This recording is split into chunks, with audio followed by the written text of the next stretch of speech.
Hi mga ka-YouTube, mo pega ko sa iyong tanong. Mauran di sa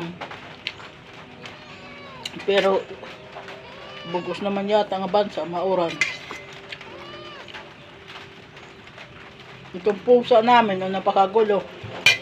Pakikilala ko sa inyo itong pusa namin, si Ministo. Napakagulo, sa totoo lang. Bakit binubunso eh?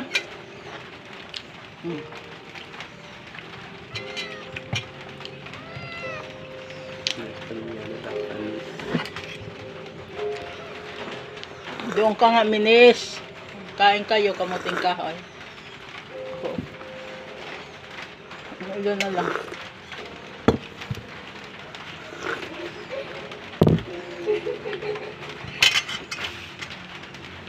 Ito ang kape.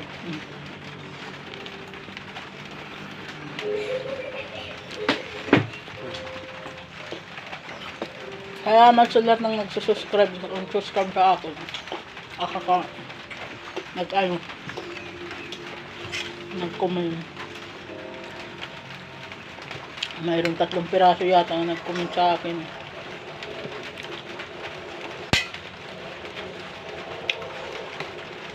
Ako nag-like.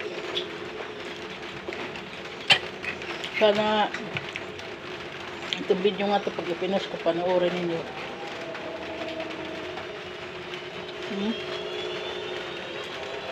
Nakayon ko mating kahoy kasi merinda. Walang pambili ng tinapay. Ang mahal ng tinapay ngayon, ha?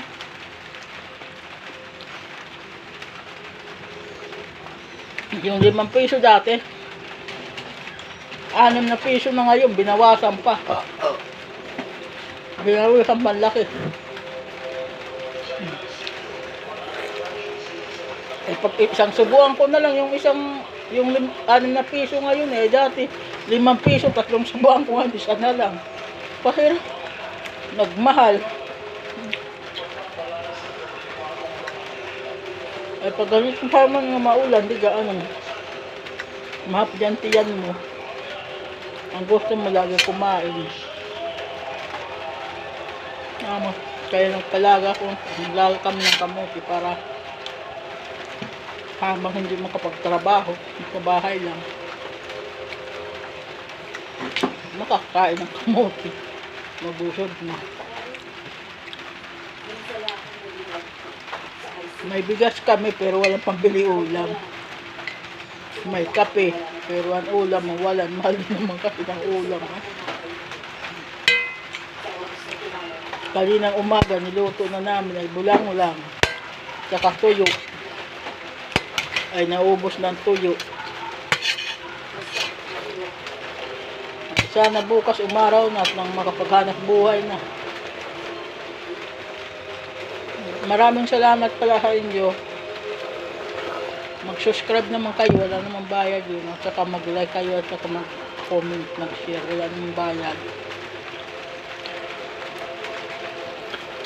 Salamat sa inyong lahat. Gabayan po kayo lahat ng Panginoon. Panoorin niyo itong video ko. Ang hirap, mahal ng bilihin.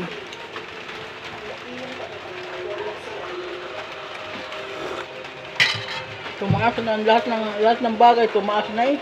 Lahat ng ang tao na lang, hindi na tao.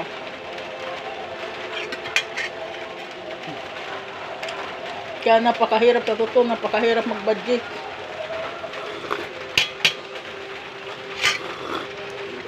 Pag mayroong kalimandaan, hirap budgetin, ha? Ako, nasakit ang ulo ko eh.